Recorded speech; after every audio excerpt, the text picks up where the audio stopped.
How to fix a Frigidaire dishwasher not draining. First, make sure the cycle actually finished.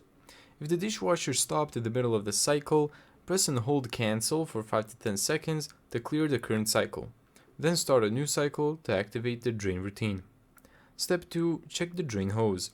Look underneath the sink and check the dishwasher's drain hose.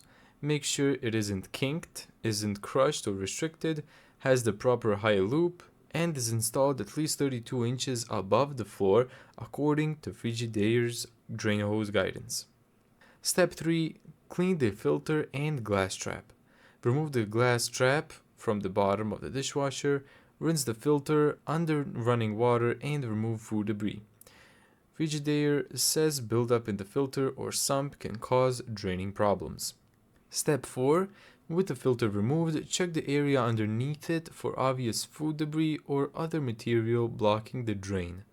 Don't reach into an area you can't safely see or remove parts that require disassembly. Step 5. If connected to a garbage disposal, check the knockout plug. If the dishwasher drains through a garbage disposal, make sure the disposal's knockout plug has been removed. This is especially important if the disposal was recently installed. A leftover knockout plug prevents the dishwasher from draining. Step 6. Check the air gap if you have one.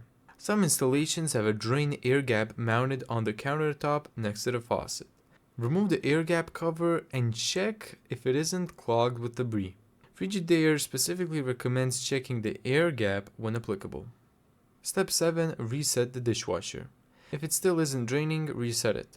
Depending on the model, hold cancel or turn off the breaker or unplug the dishwasher for about 3 minutes. Thank you so much for watching this video. If you found this tutorial helpful, make sure to give it a thumbs up and subscribe. And as always, see you in the next video.